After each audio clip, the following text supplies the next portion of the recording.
Ngayon po yung linggo, samahan po natin sa pagsisimba ang ating pong mga tatay. Bihisan natin, masarap, suklayin nyo.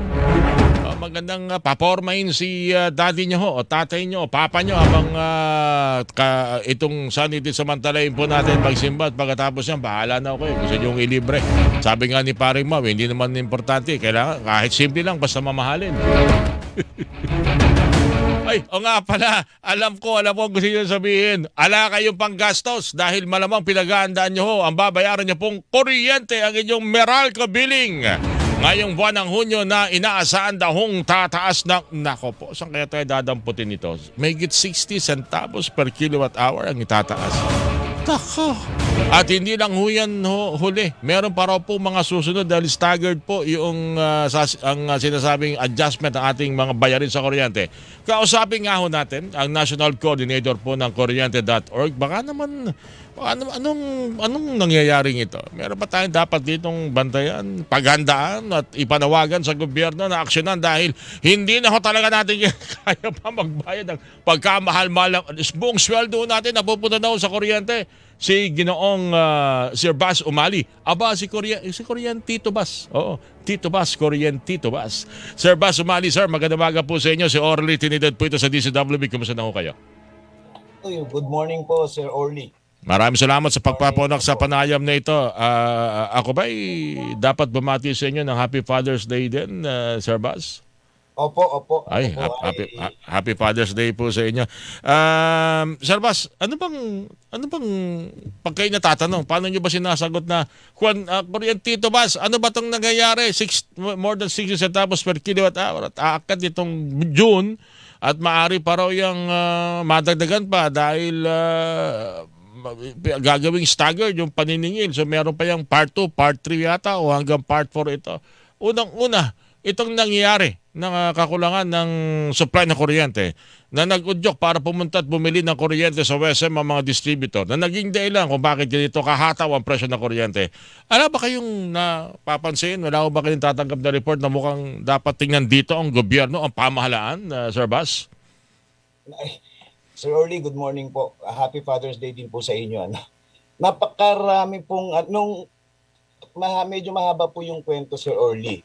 Siguro mas maganda po na mai-share ko po sa inyo yung pagdalo ko po doon sa Senate, sa Congress hearing po na tinatawag ni Congressman Velasco last May 14 para imbestigahan po yung naganap na red and yellow alert na in-announce ng NGCP. Mm-hmm. Ang doon po naiuugnay yung pagtaas ng kuryente dahil po doon sa shortage ng supply ng kuryente. At alam niyo naman po yung law of supply and demand, pagka kinukulang po ng produkto, tumataas po yung presyo. Mataas ang demand, mataas ang presyo.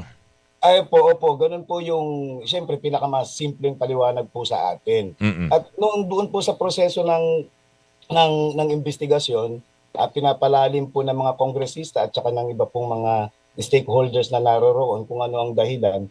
Ayon po doon sa DOE, unang-una, luma at ugod-ugod na raw po yung ating mga planta. Na talaga pong siya ay prone na po doon sa mga shutdowns. At ito po ay mas lalo daw pong nagiging problematic dahil doon sa mainit na panahon natin.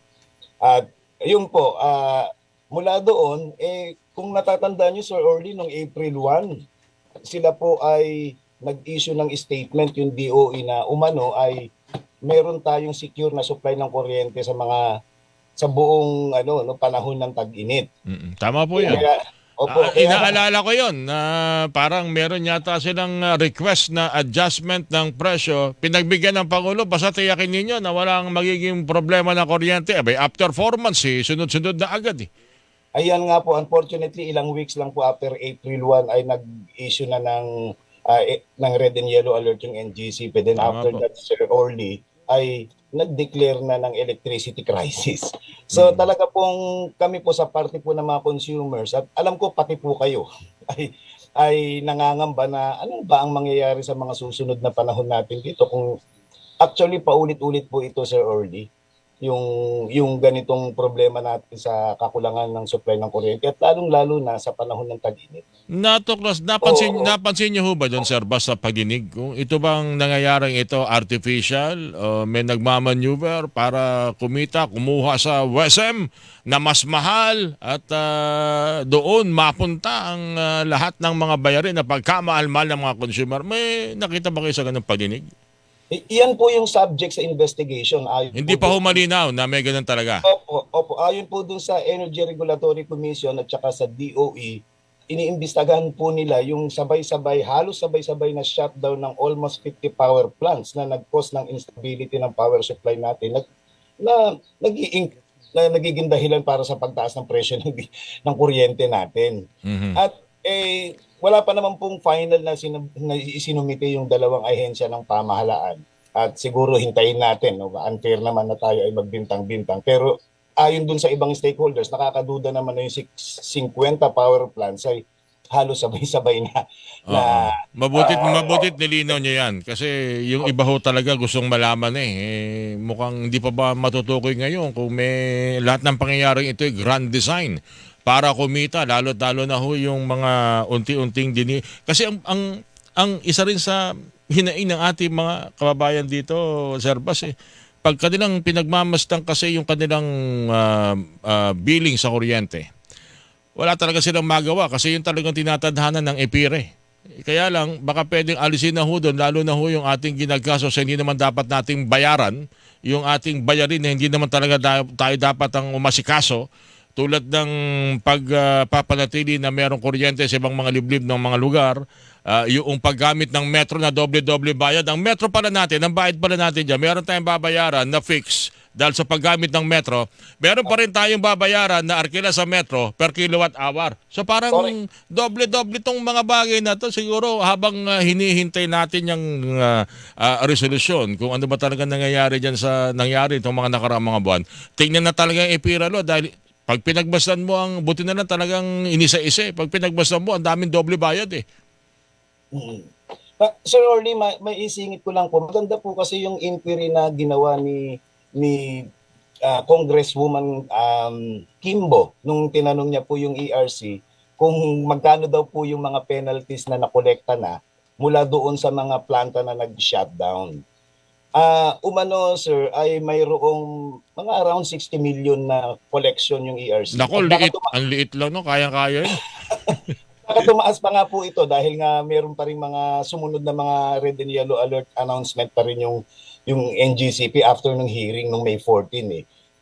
Ang binanggit naman po ni Representative Dagook ng APEC, sinasabi niya na baka naman pwedeng yung 60 million na yan, yan na lang ang mag-cover doon sa mga damages na napala natin ng mga consumers.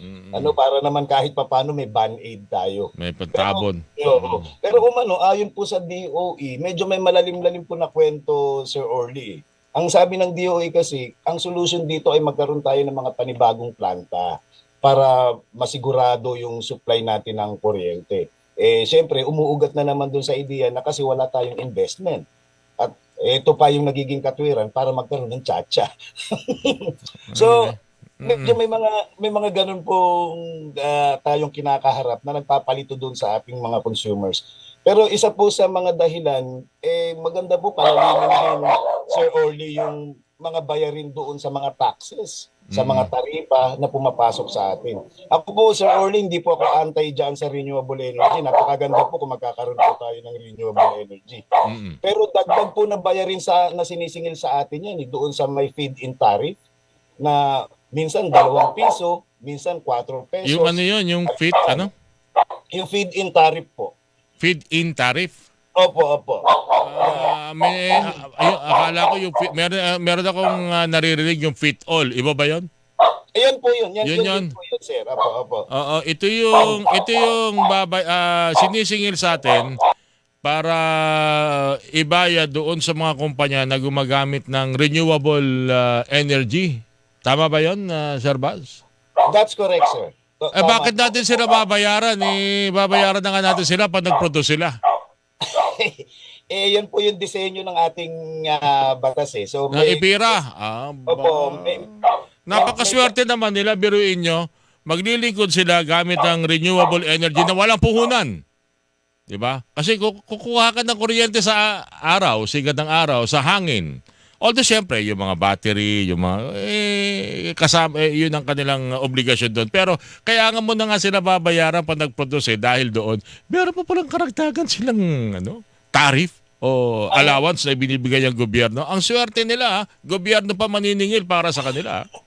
Ang intindi ko po, Sir Orly, ito pong mga binabayaran natin, ito yung ginagamit na subsidy para doon sa pagpapalakas ng ating renewable energy commitment, yung pagpuproduce ng ating renewable energy. Dahil commitment nga po natin yan doon sa international agreement. Pero ewan ko lang, parang medyo off. Pasensya ka na, Sir Bas, parang medyo mapait ng panlasa ko doon.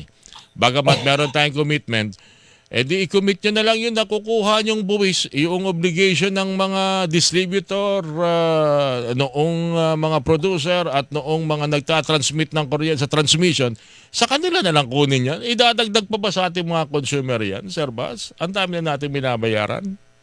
Ang nangyayari nga po, mukhang lahat po ng mga kaunting pagkilos o movement doon sa mga presyo ng kuryente. Tayo nagbabayad. Sa ating po talagang kahit nakaliit-liit ang sentimo po, napakalaki po ng impact doon sa ating... Mukhang kailangan talagang, mukhang isa talaga sa solusyon dito, ipira na yan. Kaya lang, ewan ko ba? Yun. Ma-share ko lang, Sir Early. Kami po sa Kuryente.org, regular po kami na nagkakandak ng consultation doon sa mga communities, na mga network po natin. At isa po itong paghahanda para tayo makasali, makapag-participate doon sa proseso ng amendment ng IPIRA. At maganda po na ma-erase po natin itong mga ganitong concern. Tayo na nga po yung isa sa pinakamahal na kuryente sa buong daigdig, Justus Mariose. Tapos insecure pa. Meron pa tayong threat ng mga hindi pa nga ho nare-resolve yung problema natin dyan sa Panay, napakalawak na impact doon sa ekonomiya ng probinsya. Mukhang may gustong mensahe yung aso mo na mukhang nababawasan ng gastos mo sa kanyang dog feed dahil napupunta sa kuryente, no, Sir Bas? Parang gusto niya nababawasan yung binibili sa akin ni Sir Bas dahil binabayad niya sa kuryente. Kita mo, nagre-reklamo tuloy yung katabi mong ilagang aso. Anyway, paglilan siguro, Sir Bas, pagkatapos ito, may mga karagdagan pang mga pagtaas. Ano ba ang inyong obserbasyon dito? Hanggang magkano ba ito? Hanggang sobra, parang lampas-lampas langit na mangyayaring bayarin natin dito sa Meralco? Sana naman po magkaroon tayo ng agarang solusyon po doon sa sa usapin ng bayarin na ito. At sige. Naunawaan ko yun. Ayun nga po. Alam mo, ang cute niya. Mga golden retriever ba yan, Sir Bas? Naku, hindi po, mga askal po ito. Mga aba, mas mas matatalino yan. Ano tawag dito? Mas expressive yung mga yan. Pag may nararamdamang sobrang mahal ng bayarin, buti. Anyway, Sir Bas, ito, may binanggit kasi ang Meralco na yung mga ganyang pagtaas, pinapasa lang naman sa amin yan. Kami lang naman taga-singin. Kaya wala kami pakinabang yan. Anong reaksyon ng Kuryente.org doon?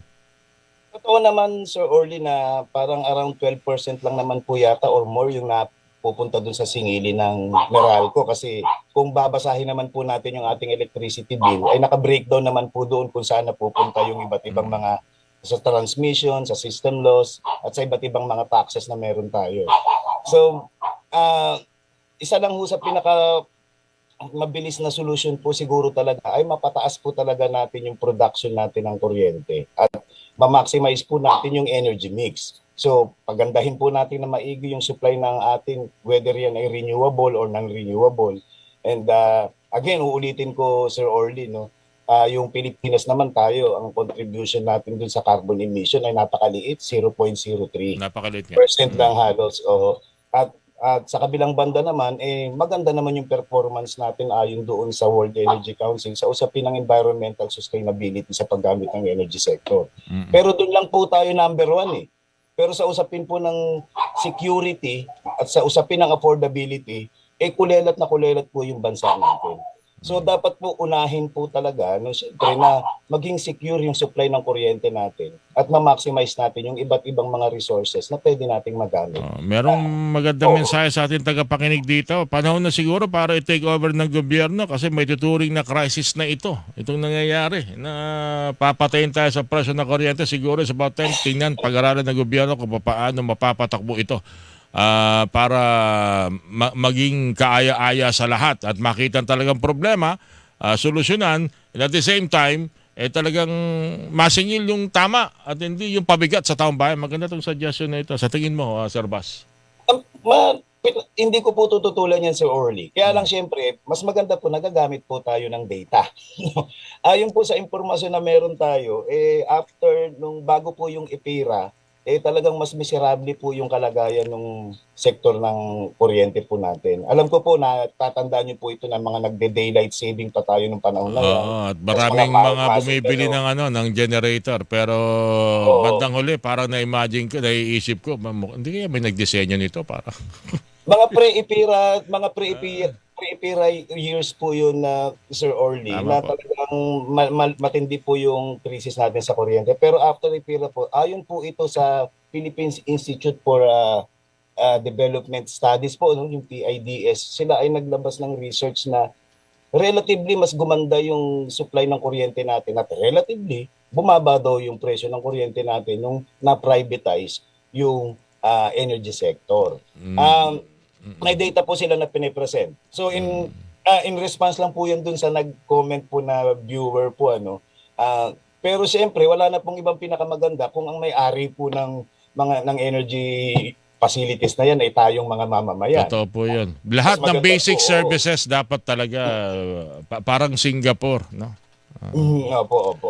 Anyway, Sir Bas, ako'y nagpapasalamat at nagkausap tayo. Actually, matagal kitang gusto ipaset for interview dahil nakikita ko yung inyong mga reaction dito sa usapin ng kuryente. Very, very fair. Lamang talagang hindi ho natin na matanggap na pag nakikita natin yung tulad ng binanggit niya, nakalagay doon ng kada porsyento, kada sentimo natin binabayaran. Hindi ko talaga maubos maisip batang metro may fixed na bayad, may bayad pa per kilowatt hour. Sobra-sobra naman ang bayad natin sa metro na yan. Alam nyo nga, Sir, pati yung mga buwis na ewan ko lang, akala ko dati okay na yun na ang buwis na binabayaran nila, hindi tayo sumasagot. Meron pa rin. Maisingit ko nga lang po, Sir Orly, nung itong nakaraang mga konsultasyon na ginawa namin sa Pasig tsaka dito sa Muntinlupa, umaaray po yung mga senior citizen. Kasi meron naman daw palang discount yung mga senior. Hindi nila ino-honor. Ino-honor naman, Sir Orly, kaya lang sobrang napakababa. Biruin ninyo, hindi ba yung 20? 5%, yung 5% po na discount, makukuha mo lang po yan kung below 100 kilowatt hour. Yung naka-lifeline na yes. Opo. Budget. So, sino po? Yung mga senior na napakaraming mga pangangailangan sa kuryente, talagang lalagpas po sa 100 kilowatt hour yung kanyang konsumo. So talagang hindi niya maa-avail yung kanyang katiting na 5%. Isa po sana sa magandang pag-usapan din yan doon sa amendment natin sa IPIRA. Yun, tama yun. I agree. Kaya lang, ewan ko ba, hindi ko lang alam kung magiging laman ulian ng sona ng Pangulong Bongbong Marcos na naman dahil puro na lang pangako na yan ay aamyendaan baka abutin siguro ng ilang sona to, hindi pa nangyayari. Malalakas yata talaga ang mga lobbyist. Anyway, saka natin pag-usapan yung mga lobby na yan. Maraming salamat. Magpapapadala po kami sa inyo kasi may open letter po yung kuryente.org para sa Pangulo natin. Magpapadala po kami sa inyo ng copy. Sige. Na ating mabasa at maipanawagan para maiparating lalo na sa ngalan ng serbisyo sa mga consumer natin. Ako, nagpaedang Hunyo, wala na matitira. Wala na kukulangin yung pagbayad sa upa sa bahay, Sir Bas. Maraming salamat. Opo. Sir Orly, maraming salamat po. Sana po hindi po ito ang unang pagkakataon na tayo magkaroon ng magkausap ulit tayo, lalo na sa usapin ng kuryente. Thank you, Sir Bas. Opo, maraming salamat. Sir. Si Ginoong Bas, sumali po yan, Kuryentito Bas. Yan, ang tawag sa kanya. Thank you, sir. Salamat sa ulitin po. Okay po. Ang National Coordinator ng Kuryente.org, Usaping Kuryente, mga kapuso! Hilingan, walang